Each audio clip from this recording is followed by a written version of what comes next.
Bismillahirrahmanirrahim. Assalamualaikum warahmatullahi wabarakatuh.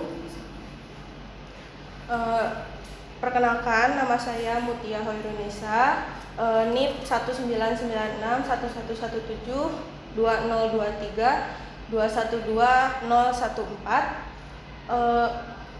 pegawai pemerintah dengan perjanjian kerja pemerintah Kota Surakarta yang sedang melaksanakan orientasi pengenalan nilai dan etika pada instansi pemerintah bagi P3K Dinas Pendidikan Pemerintah Kota Surakarta. Unit kerja saya ada di Satuan Pendidikan Nonformal Sanggar Kegiatan Belajar. Laporan yang akan saya paparkan hari ini adalah mengenai penerapan media pembelajaran interaktif bagi pembelajaran mandiri mata pelajaran fisika paket C kelas 10 di SPNF Sanggar Kegiatan Belajar Surakarta. Selanjutnya, ini adalah biodata diri saya. Nama Mutia Hoirunisa, NIP 199611172023212014, tempat tanggal lahir di Bandung 17 November 1996. Jabatan saya ahli pertama pamong belajar, alamat di Jalan Sauyunan 10 nomor 30 Cibaduyut Lama Kota Bandung. Unit kerja di SPNF Sanggar Kegiatan Belajar Surakarta, alamat instansi di Jalan Serayu 7 nomor 2 Semanggi Pasar Kliwon Surakarta.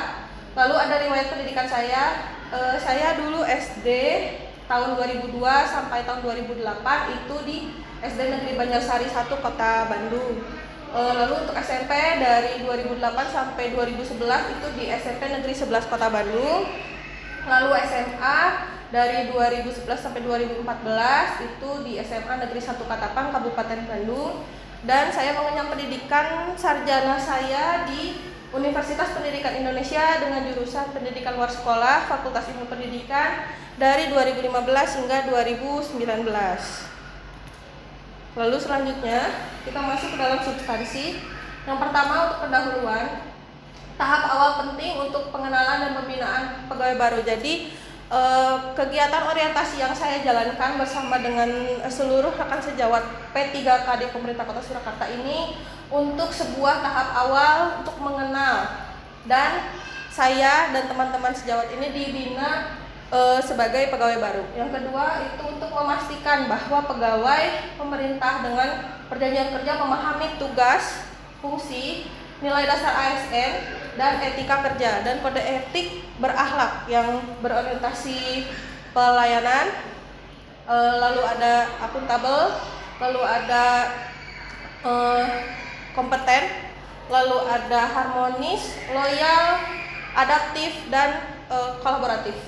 Lalu yang selanjutnya ada berdasarkan Undang-Undang Nomor 5 Tahun 2014 bahwa pegawai pemerintah dengan perjanjian kerja memiliki hak dan kewajiban setara dengan PNS. Selanjutnya, mendukung terwujudnya pemerintahan yang efektif, bersih, dan profesional. Lalu selanjutnya, untuk latar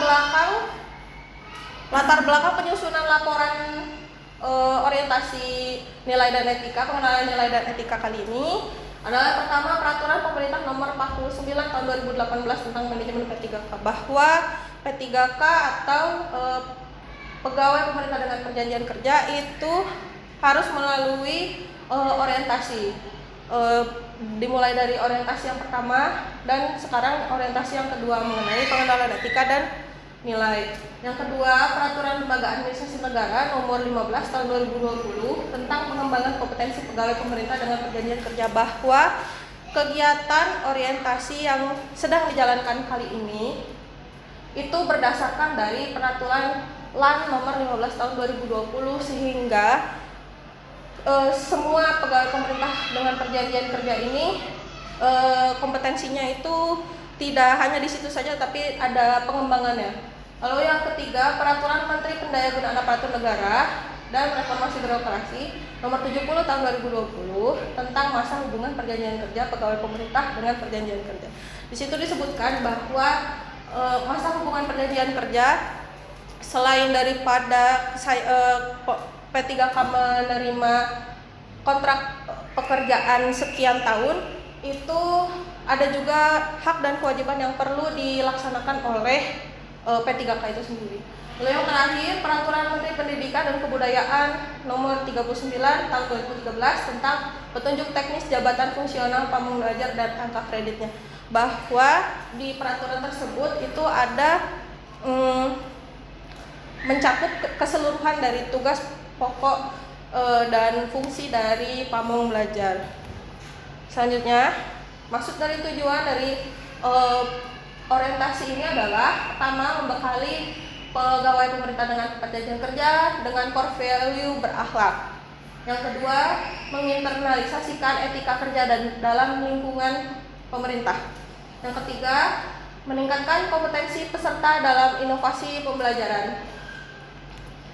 Lalu, untuk waktu dan tempat penyelenggaraan orientasi pengenalan nilai dan etika pada instansi pemerintah ini terhitung dari mulai tanggal 3 September untuk sosialisasinya, lalu hingga hari ini, hari terakhir 30 September 2024 untuk angkatan 1. Untuk tempatnya sendiri ada di OPD atau di unit kerja masing-masing.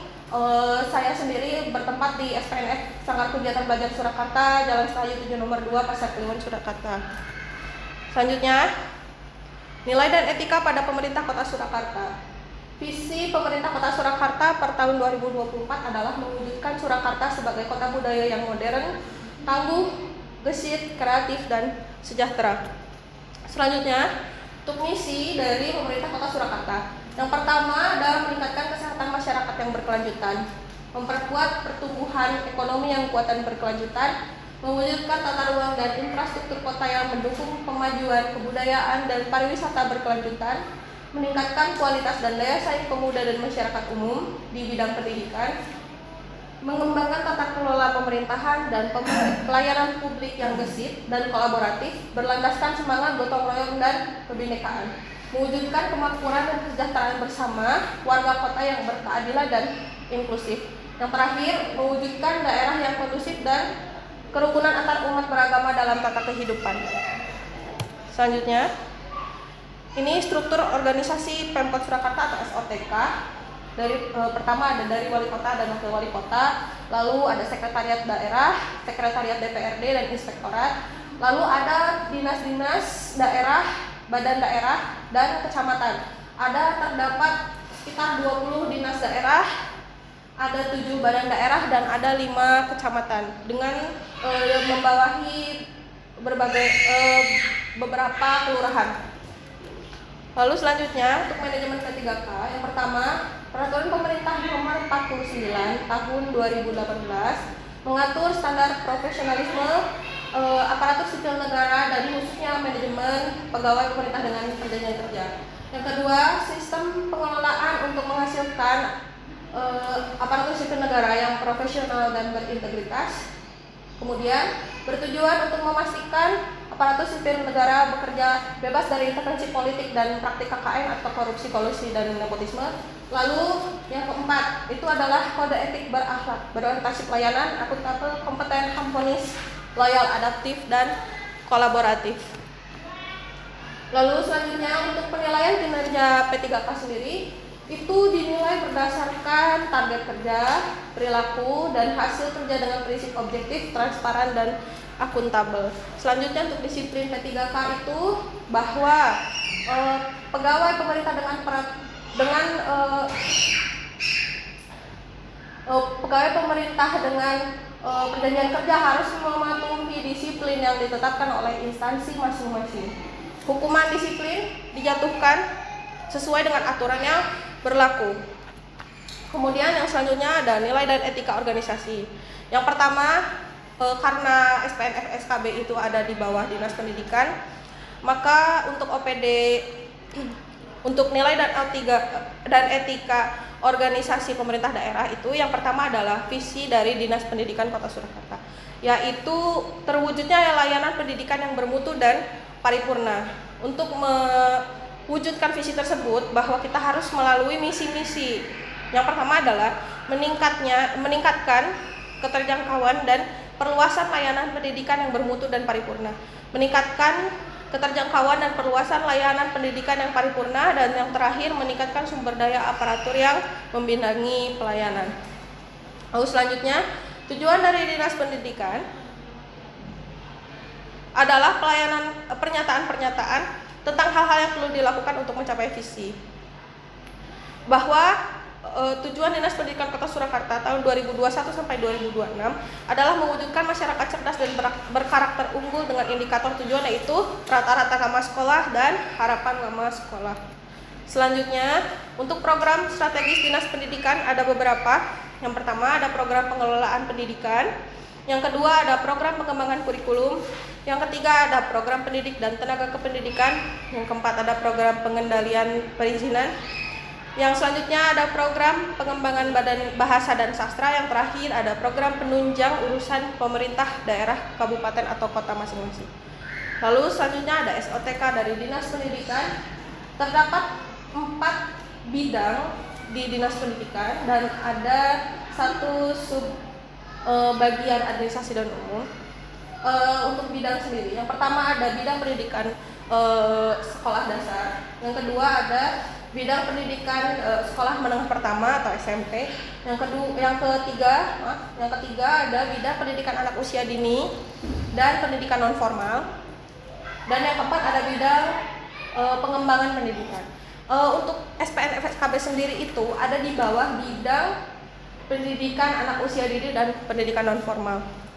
Selanjutnya, profil SPNF Sanggar Kegiatan Belajar Surakarta. Yang pertama ada visi dari SPNF Sanggar Kegiatan Surakarta, Sanggar Belajar Kegiatan Belajar Surakarta, yaitu terwujudnya masyarakat yang cerdas, terampil, dan mandiri serta berakhlak mulia melalui berbagai layanan program pendidikan non formal dan informal.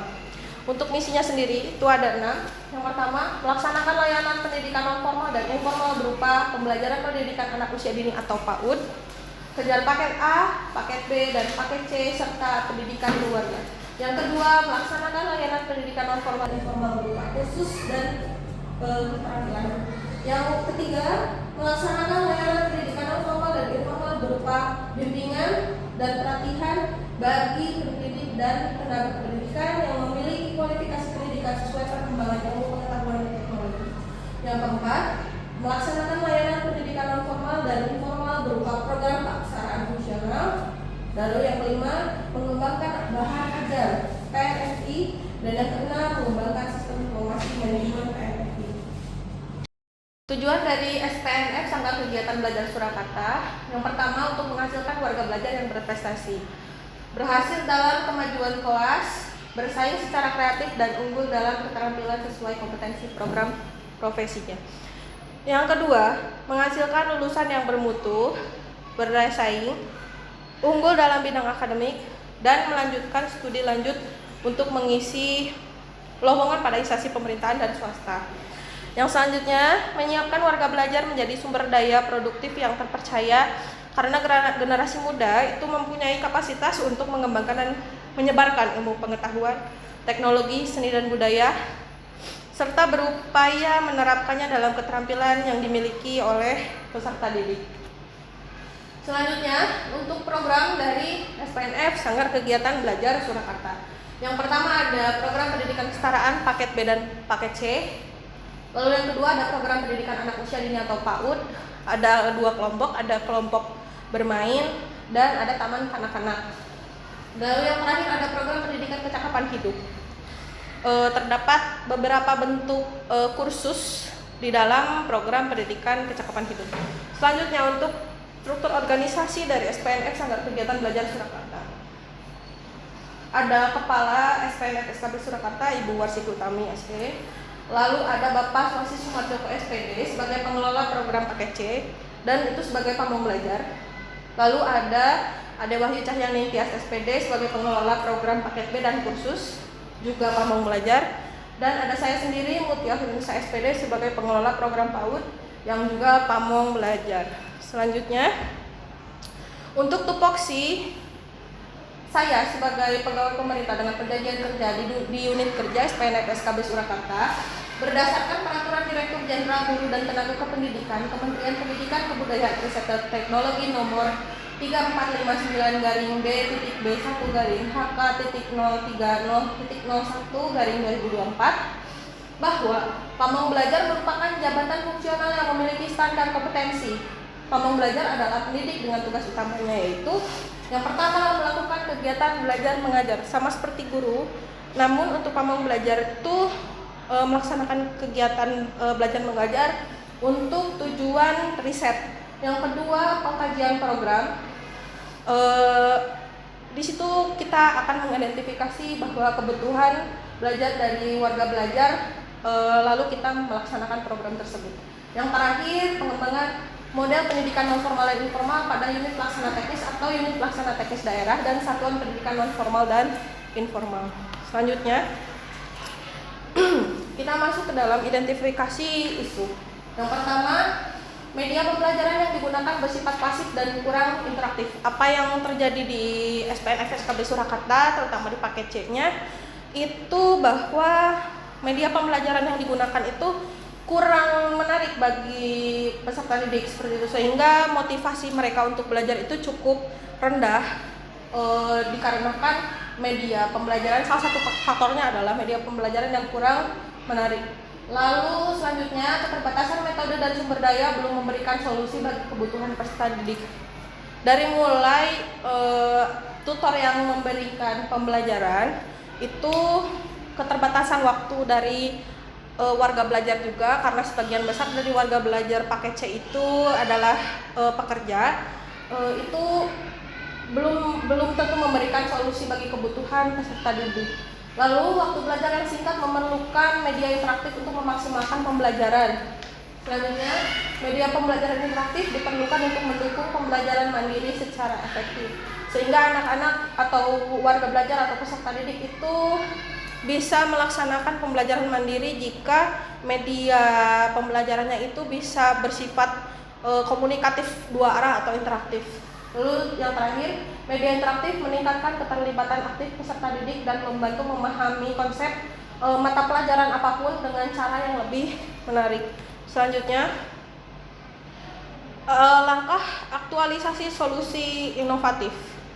Itu ada beberapa tahap. Yang pertama itu ada identifikasi isu yang tadi sudah saya sebutkan, yang sudah saya jelaskan. Lalu yang kedua ada perencanaan aktualisasi. Dari isu-isu yang sudah saya identifikasi bahwa ternyata warga belajar itu waktu belajarnya singkat dan terpotong dengan waktu mereka bekerja dan lain sebagainya, sehingga mereka diperlukan untuk melaksanakan pembelajaran secara mandiri, maka diperlukan sebuah tools atau alat yang dapat digunakan oleh peserta didik melakukan pembelajaran secara mandiri, yakni yang saya coba laksanakan adalah yang coba saya buat adalah media pembelajaran interaktif. Lalu yang ketiga itu membuat aktualisasi. Saya mencoba membuat sebuah media pembelajaran interaktif menggunakan aplikasi Microsoft PowerPoint dengan ada fitur link di situ yang bisa saya gunakan agar peserta didik itu bisa mengklik satu persatu materi-materi yang ada di dalam satu PowerPoint tersebut, sehingga ada keterlibatan dari kedua belah pihak, dari guru atau dari tutor atau dari pamong dan dari peserta didiknya itu sendiri. Lalu yang keempat, melaksanakan aktualisasi. Jadi di dalam media pembelajarannya itu saya berikan ke anak-anak ketika jam pelajaran. Jadi saya menjelaskan terlebih dahulu untuk anak-anak yang bisa hadir secara daring. Namun untuk anak-anak yang tidak bisa hadir secara daring, saya memberikan media pembelajaran interaktif itu kepada peserta didik itu di dalam grup WA atau menggunakan aplikasi setara daring yang dipersiapkan oleh Kementerian Pendidikan. Lalu pada pelaksanaannya, anak-anak itu di dalam media pembelajaran itu sudah ada perintah yang bisa dilaksanakan oleh anak-anak untuk menggunakan media tersebut seperti itu. Yang terakhir, melakukan evaluasi aktualisasi. Di dalam media pembelajarannya itu terdapat ada beberapa kuis yang dapat dijawab atau diisi oleh peserta didik seperti itu, dan di akhirnya juga memang ada bahasan yang dapat digunakan oleh peserta didik untuk berdiskusi bersama temannya secara luring atau daring dan bersama pengajarnya atau tutor, guru, dan pamong belajar seperti itu. Ini adalah contoh dari media pembelajaran interaktif. Di sini ada slide pertama. Ini dia kalau misalkan di AC-nya itu bisa diklik-klik gitu. Terus ini seperti daftar menunya. Materi yang mana dulu yang anak tersebut atau peserta didik tersebut mau pelajari. Misalkan dari yang seperti contoh di sini ada dasar fisika, produk dan sikap ilmiah, lingkup fisika, penerapan fisika pada keseharian, itu anak bisa memilih salah satu terlebih dahulu gitu, tanpa harus memilih dari yang pertama dulu.